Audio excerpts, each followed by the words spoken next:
seat. Good morning. Good morning, church.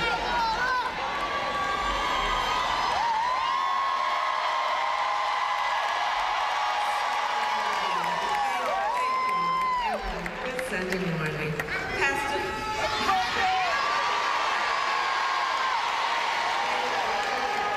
Okay, it's Sunday morning. It's Sunday morning. And I first of all, Pastor Brian, I want to thank you. You and I were reminiscing.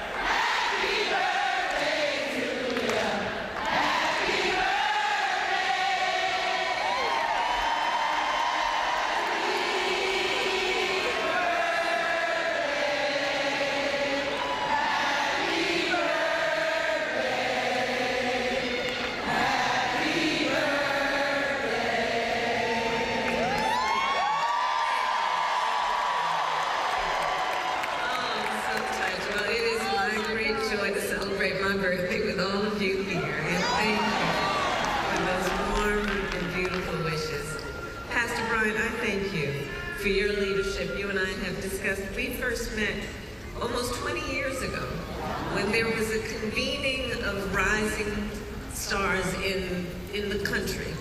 And we had conversations back then about how we thought of our role and responsibility to our country and our responsibility and duty as leaders. And it is so good to be with you this morning to celebrate what you have accomplished with this extraordinary congregation. And so I'm honored to be here. Thank you. Please have a seat. Please have a seat. Thank you. So before I begin, I will address the tragic incident that happened yesterday at Sapelo Island when a dock collapsed during what was to be a joyful celebration of history and culture. And while we are still gathering information, we know that lives were lost and many were injured. And so my heart, as I know for all of us, goes out to those who were impacted. And I thank all the first responders who acted so quickly. And of course, our administration has been in touch with state and local officials to offer any needed support. And I know on behalf of all of us here that we pray for all those who are affected.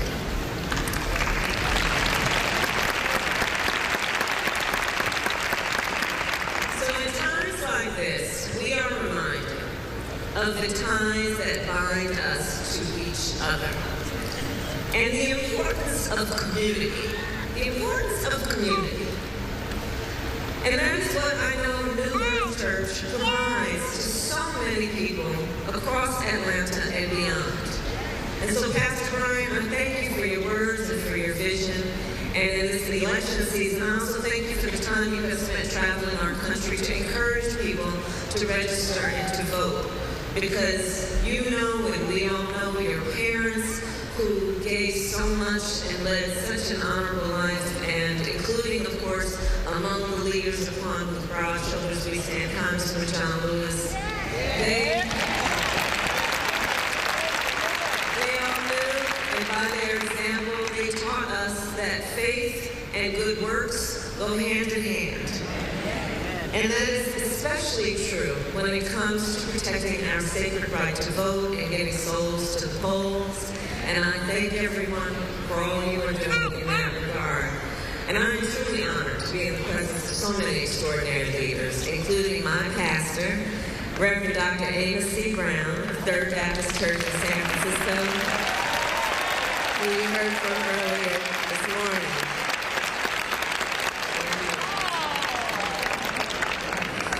And his wisdom, Dr. Brown, has guided me and just been a source of comfort and solace for me for so many years. And I'm especially glad to be here on Pink Sunday.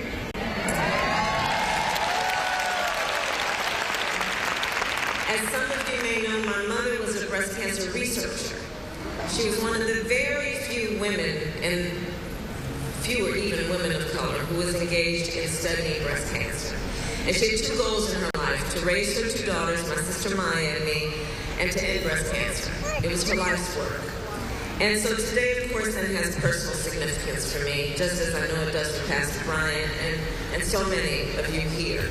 And so to everyone here today who knows what it means to support a loved one through a cancer diagnosis and treatment, and to those of you fighting your own battles, I'm holding you close in my heart and in my prayers. And I thank you for your courage and your strength. So all of this is to say it is so good to be here with everyone today and to worship with you.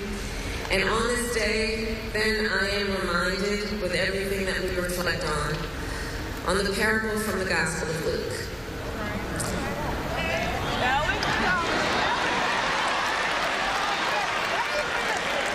So in the Gospel, we are told of a man who traveled from the road from Jerusalem to Jericho. And while traveling, he was attacked by robbers. We remember he was beaten. He was bloodied. They left him for dead. He was someone that should just be passed on by, maybe with a glance of pity, but not more. So one person passed by, sees the man lying in his path, and walks around him, not wanting to be bothered or obstructed on the path that he decided to walk.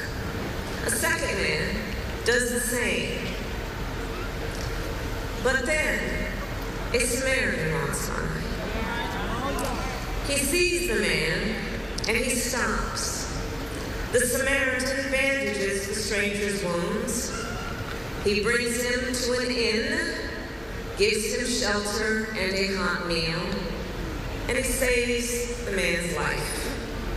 This parable, the parable of the Good Samaritan, teaches us to love thy neighbor as thyself.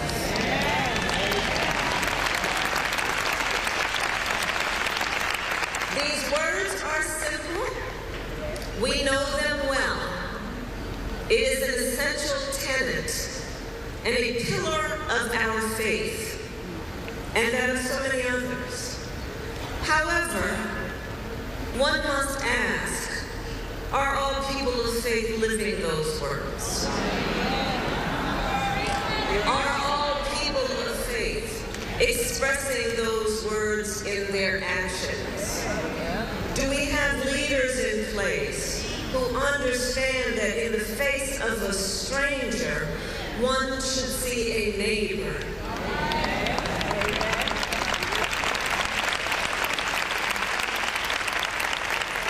And I'll tell you, I grew up in a church that took those words to heart. As a little girl on Sundays, my sister Maya and I would go to 23rd Avenue Church of God in Oakland, California, where we sang in the children's choir, we attended Sunday school, and where after church we would go to the basement and eat food prepared by loving hands.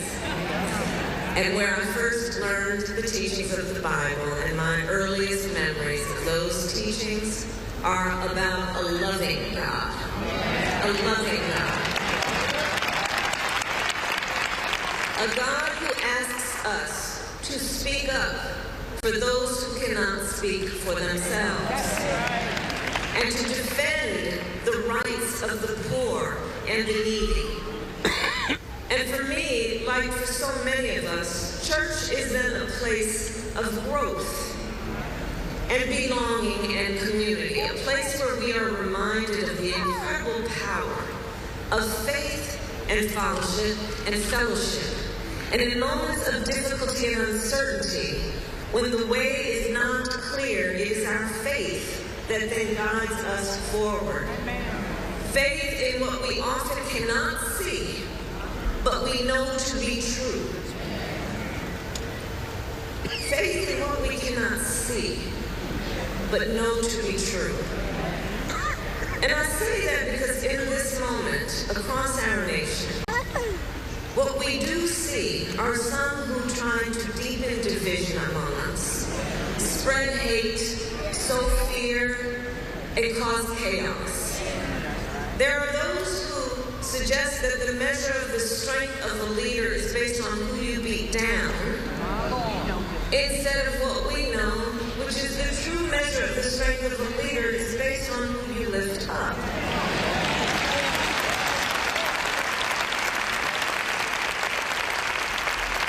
And this moment in our nation must be about so much more than partisan politics.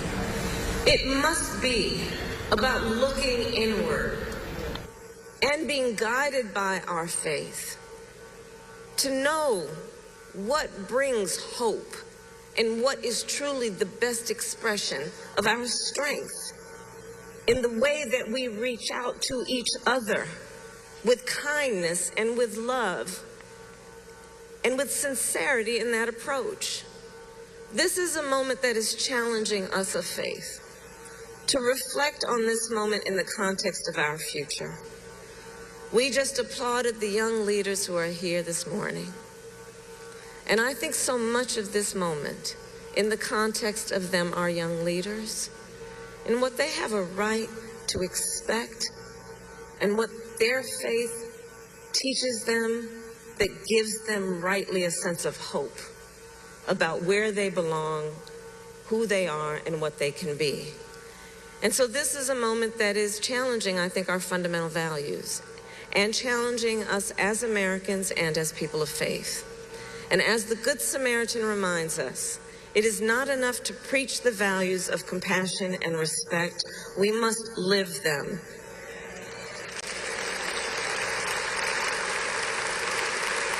Faith is a verb. Faith is a verb. We show it in action, in our deeds and in our service. Here in Georgia, we've seen it playing out in real time in just the last many weeks, where communities have come together in the wake of Hurricane Helene. Right here in the Atlanta area, I saw the story of a reporter who was outside covering the storm, live on television, when he heard some screams. He dropped everything and waded into chest-deep water to rescue a woman trapped in her car, carrying her on his back to safety. In a town a few hours from here, one mother and her children lost power for days. And as soon as it was restored, they started a relief drive, distributing food, water, and supplies, and opened their home to neighbors in need of laundry or a hot shower. On a visit recently to Augusta, I met people who themselves had experienced extraordinary loss and devastation, many who did not have electricity or running water. Yet every day they left their homes to go to relief centers to help perfect strangers. So what we have seen here in Georgia and in other states is faith in action. Individuals who know their power to shed light in a moment of darkness. We have seen the Good Samaritans walking among us. And for that reason, I say, as the scripture tells us, we then must remember that and not be weary. Let us not be weary in moments like this. Let us focus on what God shows us about the Good Samaritans walking among us, to remind us of the power, the agency, the ability, and dare I say, the duty that we have to come to another's aid in moments of need, to love thy neighbor.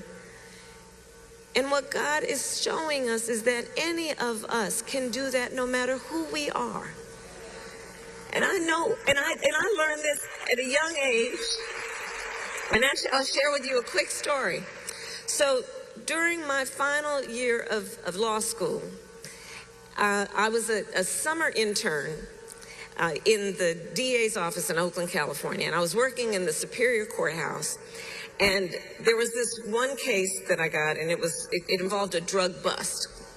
And the police had arrested a number of people, including an innocent bystander, a woman who had been in the wrong place at the wrong time. And when I got the case, it was a late Friday afternoon. And most folks had gone home for the weekend, and I knew in all likelihood the judge would probably not see her case until that following Monday, which would have meant that she would have had to spend the whole weekend in jail. Now, this woman had children. She is a mother. She had children at home, and I wondered if they even knew that their mother had been arrested, who would take care of them. If she could not, would Child Protective Services come and take those children? Everything was on the line for that woman. So I rushed to the clerk of the court and asked them to have the case called that day. And then when that did not work, I pleaded with them. Remember, I was not vice president. I was an intern. So yes, I pleaded. And finally, the judge returned to the bench and reviewed her case. And with a pound of his gavel, she was free to go home. And she would go home to see her children and take care of them. And I never did get the chance to meet that woman, but I will never forget that moment. And I share that story to say that we have all in our lives, from the earliest stages of our lives, had those moments where it has been revealed to us our power. And we should never let anyone take our power from us or in any way try to convince us we are powerless. And so I say, as we move forward, let us look at where we are and understand the lesson of the Gospel of Luke. Because right now, each of us has an opportunity to make a difference. In this moment, our country is at a crossroads. And where we go from here is up to us, as Americans and as people of faith. And now we ask a question. We face this question. What kind of country do we want to live in? A country of chaos, fear, and hate, or a country of freedom, compassion, and justice?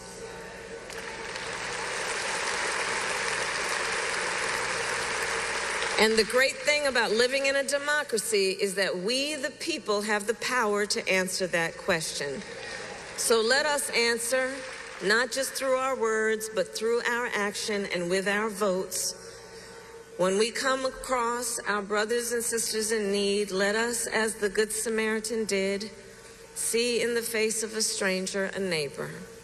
And let us recognize that when we shine the light in moments of darkness, it will guide our feet into the path of peace. And let us remember that while weeping may endure for a night, joy cometh in the morning. Thank you. May God bless you, and may God bless the United States of America. Thank you all very much.